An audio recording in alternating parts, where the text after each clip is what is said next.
Doctor Sonal परिहार प्रसिद्ध स्त्री एवं प्रसूति रोग विशेषज्ञ कांस फिल्म फेस्टिवल 2026 में रेड कारपेट पर अपनी उपस्थिति दर्ज कराने के बाद जोधपुर लौट आए हैं। रविवार को आयोजित प्रेस वार्ता में उन्होंने फ्रांस के कांस में बिताए गए अपने अनुभव साझा करते हुए कहा कि यह सफर केवल व्यक्तिगत उपलब्धि नहीं बल्कि भारतीय महिलाओं, डॉक्टरों और छोटे शहरों से आने वाली प्रतिभाओं के लिए एक प्रेरणादायक संदेश है। डॉक्टर परिहार ने कहा कि वर्षों तक ऑपरेशन थिएटर में मरीजों की सेवा करने के बाद दुनिया के सबसे प्रतिष्ठित फिल्म और फैशन मंचों में से एक कांस फिल्म फेस्टिवल के रेड कारपेट तक पहुंचना उनके लिए किसी सपने के सच होने जैसा था। अपने सोशल मीडिया पोस्ट्स और रील्स में भी उन्होंने इस यात्रा को ऑपरेशन थिएटर से फैशन रनवे तक का सफर बताया है। उन्होंने बताया कि कांस में दुनिया भर के कलाकारों, फिल्म निर्माताओं, फैशन डिजाइनर्स और रचनात्मक क्षेत्रों से जुड़े लोगों से संवाद करने का अवसर मिला। उनके अनुसार यह मंच केवल ग्लैमर का प्रतीक नहीं बल्कि संस्कृति, कला और वैश्विक संवाद का भी केंद्र है। उन्होंने कहा कि भारत की परंपराओं और संस्कृति को अंतर्राष्ट्रीय मंच पर प्रस्तुत करना उनके लिए गर्व का विषय रहा। डॉक्टर परिहार ने कहा कि कांस में उन्होंने भारतीय परिधानों और पारंपरिक सौंदर्य को विशेष महत्व दिया। सोशल मीडिया पर साझा की गई तस्वीरों और वीडियो में भी उन्होंने भारतीयता को वैश्विक मंच पर सम्मानपूर्वक प्रस्तुत करने की बात कही है। कांस यात्रा के दौरान उन्होंने विभिन्न डिजाइनर परिधानों के साथ भारतीय सांस्कृतिक पहचान को भी प्रमुखता से प्रदर्शित किया। प्रेस वार्ता में उन्होंने कहा कि जीवन को केवल एक ही पहचान तक सीमित नहीं रखा जाना चाहिए।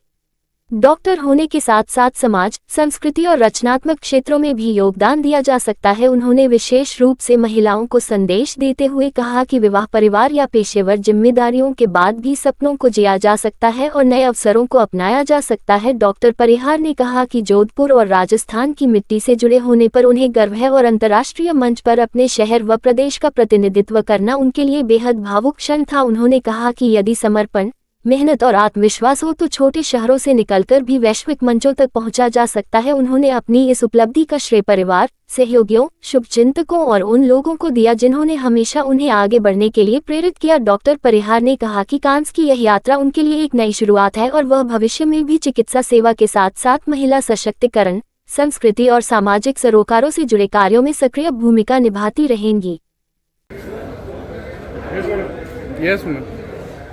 मैं डॉक्टर सोनल परिहार पिछले 26 सालों से सोना मेडिहब हॉस्पिटल में अपनी सर्विसेज दे रही हूँ। मैं गायनेकोलॉजिस्ट हूँ, ऑब्स्टेट्रिशियन हूँ।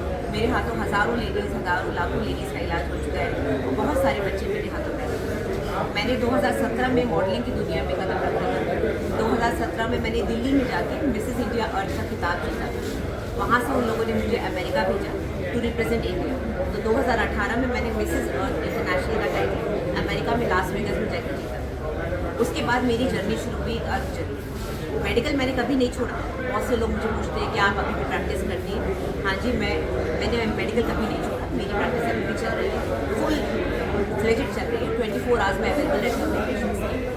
2018 में मैंने यूट्यूब शुरू किया, आस्क फॉर गायनेकोलॉजिस्ट, जिसमें मैंने जो लेडीज़ हैं, जो आम जनता है, उनको अपने प्रोफेशन के बारे में, उनकी बीमारी के बारे में आम लैंग्वेज में बताना शुरू किया। उसको मुझे इतना अच्छा रिस्पॉन्स मिला कि आज 3 मिलियन फॉलोअर्स हो चुके हैं और अभी भी बढ़ रहे हैं। तो उसमें मैं अपनी कंसिस्टेंसी पूरी बरकरार रखी।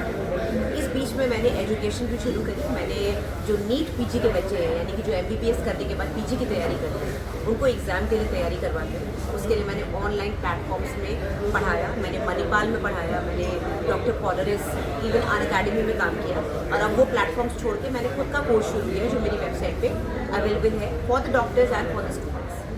इसके बीच में मैंने एक कन्नड़ मूवी भी करी क्योंकि उसकी शूटिंग जोधपुर में हो रही थी। मैंने कभी भी मॉडलिंग को और मूवीज़ को कभी इतनी इंपॉर्टेंस नहीं दी कि मैं अपना प्रोफेशन छोड़ूं, लेकिन साइड बाय साइड अगर कोई मौका आता है तो मैं उसको नहीं छोड़ती, बिकॉज मैं बहुत पैशनेट हूँ और मुझे लगता है मेरे अंदर काफ़ी टैलेंट है जो मैं लोगों को दिखा सकती हूँ। इट इज़ नॉट कि मैंने मेडिकल चूज़ करा है तो मैं सिर्फ डॉक्टर बन के ही रहूँगी। मैंने काफ़ी चीज़ें और भी करी हैं और सब पे मुझे बहुत सराहना मिली, बहुत अच्छे से सब कुछ किया। कांस का मेरा जो डेब्यू है अभी 2026 मई में, 21, 22 और 23 मई को मैंने रेड कार्पेट वॉक किया है। ये एक ड्रीम कम ट्रू है जो कि कभी शायद कोई सपना देखता हो इस बारे में, क्योंकि बहुत मुश्किल से लोगों के पास आता है। तो मैं ये कहना चाहूँगी, मेरे पास ये मौका आया। पहले तो मैंने 2-3 दिन सोचा कि मैं क्या करूँ, फिर मुझे लगा इतना अच्छा मौका आया, इसको छोड़ना नहीं चाहिए। फिर मैं गई मिसेस इंडिया अर्थ की स्पीकर बन के मैं गई। वहाँ पर मैंने नेचर एनवायरनमेंट से प्रेरित ड्रेसेस पहनी। मैंने अपने खुद का जो मेरे पर्सनालिटी है उसको दिखाया। मैंने बालों में एंजल्स लगाए थे। एंजल्स यानी कि छोटे छोटे बच्चे जो भगवान भेजते हैं, जिनको मैं पैदा करवाती हूँ, उनको मैंने बालों में पहना। साथ में मैंने कंप्यूटर चिप से प्रेरित एक ड्रेस पहनी, जो कि ये बताने के लिए पहनी कि किस तरह से एआई ने, कंप्यूटर ने हैंड एम्ब्रॉयडरी वाले जो आर्टिसंस हैं उनकी लाइफ खराब करी है, उनकी जो कला है उसके ऊपर एक वो आ गया है कि अब वो कैसे कला आगे बढ़े, उससे प्रेरित मैंने एक ड्रेस पहनी। साथ में मैंने राजस्थान का कल्चर दिखाने के लिए एक मीना डंका की साड़ी पहनी, जो कि टिशू पे पूरी एम्ब्रॉयडर्ड पीकॉक था, साड़ी का पल्लू हैवी था, साड़ी का ब्लाउज हैवी था, उसी से प्रेरित सारी ज्वेलरी और ये सब मैंने पहन के अपने कल्चर को भी दिखाया। तो कांस में मैंने फिल्म स्टार्स के साथ वॉक किया, मैंने फ्रेंच मूवी बैठ के देखी क्योंकि उसकी स्क्रीनिंग अलग अलग टाइम पे होती है, तो जो टाइम मुझे मिला उसमें फ्रेंच मूवी चल रही थी, उन सारे एक्टर्स के साथ मैंने रेड कार्पेट वॉक किया। एक बहुत ही अलग out of the world feeling थी। लिमोसिन से मुझे रेड कार्पेट के बीच में उतारा गया, चारों तरफ लाखों हज़ारों फोटोग्राफर्स, वीडियोग्राफर्स सब नाम चिल्ला रहे होते हैं आपका। So it was a very good feeling. तो मैंने अपने आप को दिखाया, अपने प्रोफेशन को दिखाया कि एज अ डॉक्टर हम ये भी कर सकते हैं, हम अपनी मल्टी डायमेंशनल सक्सेस को सेलिब्रेट कर सकते हैं। एज ए यूट्यूबर मैं वहाँ पर गई, मिसेस इंडिया की स्पोक्स पर्सन बन के गई, एज एन एक्टर गई और एक स्ट्रॉन्ग मैसेज लेके गई कि आपको एक आइडेंटिटी के साथ रहने की जरूरत है। आप अपनी मल्टीपल वर्जन्स क्रिएट कर सकते हैं और सब में अच्छा कर सकते हैं, एक्सेल कर सकते हैं, अगर आप में हिम्मत है और आप में आत्मविश्वास है। आगे आपका क्या क्या प्रोजेक्ट रहेगा इसके बाद? आगे मैं यही बोलूँगी कि मेरा मेडिकल प्रोफेशन जैसा चल रहा है मैं उसको और आगे बढ़ाऊँगी, उसमें कोई कमी नहीं रहेगी।